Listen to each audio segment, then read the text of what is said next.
हर चीज़ को मापने का एक मेयार होता है, यानी तरीका होता है किसी चीज़ को नापने का। जैसे टेम्परेचर को थर्मामीटर नापता है, प्रेशर को बैरोमीटर नापता है। तो आपको अगर प्रेशर को समझना है तो आपको बैरोमीटर चाहिए, अगर आपको टेम्परेचर को समझना है आपको थर्मामीटर चाहिए। अब अकल के मामलात में बाज़ औक़ात इंसान की अकल से जब चीज़ मावरा हो जाती है, यानी उसका लेवल अलहदा हो जाता है। जैसे मैंने पिछली वीडियो में भी कहा था कि जो काम खान साहब करते थे वो एक लेवल पे होता था। यानी उनकी सोच जो थी, जहाँ आपकी सोच ख़त्म होती है वहाँ से खान की सोच शुरू होती है। फिर खान की सोच जहाँ से शुरू होती है वो ख़त्म कहाँ पे होती है, इसका तो इदराक आप कर ही नहीं सकते।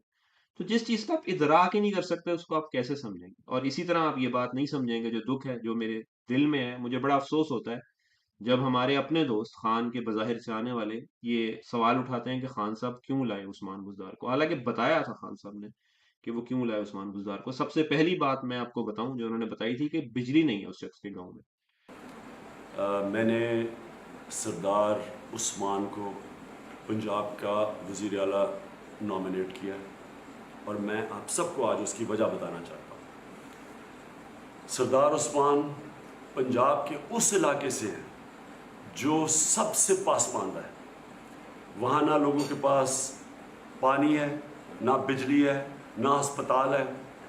वो लोग उस इलाके में ऐसे रह रहे हैं जैसे कि वो एक पुराने ज़माने में रह रहे हैं। सरदार उस्मान वो वाहिद एमपी है जिसके घर में बिजली नहीं है। अब आप ये लेवल चेक करें कि वो लेवल क्या होगा? उस हीरे को चेक करें और उस जौहरी को चेक करें। ये वो जौहरी है जो आपको वसीम अकरम लाकर देता है, जो आपको इंज़मामुल हक लाकर देता है, जो आपको वक़ार यूनुस विहाड़ी से, और ये कहाँ-कहाँ से ये बच्चे मुल्तान से मसलन इंज़मामुल हक आए।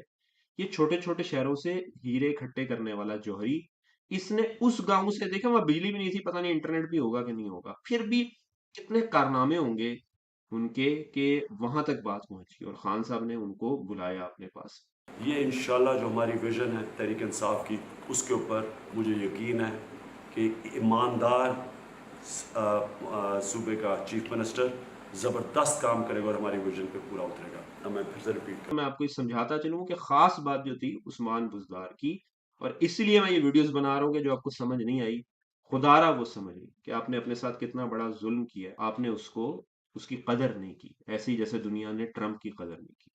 अगर आज उस्मान बुज़दार होते, तो आप देखते कि क्या सतह होती तरक्की की पंजाब के अंदर। वो ज़ेर ज़मीन जो पानी की गुज़रगाहें बनी, वो भी इन्होंने दोबारा ख़त्म कर दी और पानी अब दोबारा खड़ा हो जाता है।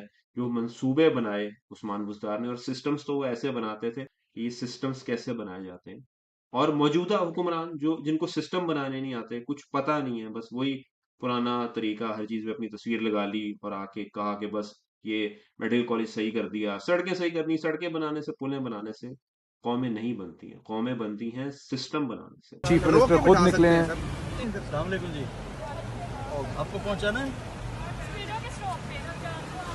गाड़ी में बिठा दें। आ जाए लो जी।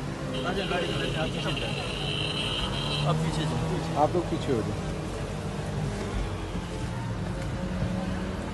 और सिस्टम बनाने के लिए एक जौहरी चाहिए होता है, एक जौहर शनास चाहिए होता है जो ऐसा हीरा ढूंढ के लाए। मैं उस्मान बुज़दार को आज ख़ास खराज तहसीन पेश करता हूँ। इतना उसको बुरा भला कहा गया, जितना इंशाल्लाह वक्त साबित करेगा। मुझे पता है कि आपको अक्सर बातें समझ नहीं आएंगी, मगर अगली किस्त में मैं दोबारा आऊंगा और मैं आपको ये ज़रूर समझा के जाऊंगा। हमने हमेशा शराफत की सियासत की है और उसको फ़रोग़ दी है, और आजकल की जो सियासी सूरत हाल जो आप लोगों के सामने है, उसके पेश नज़र मैं सरेदस्त सियासत से अपनी दस्तबरदारी का फ़ैसला करता हूँ।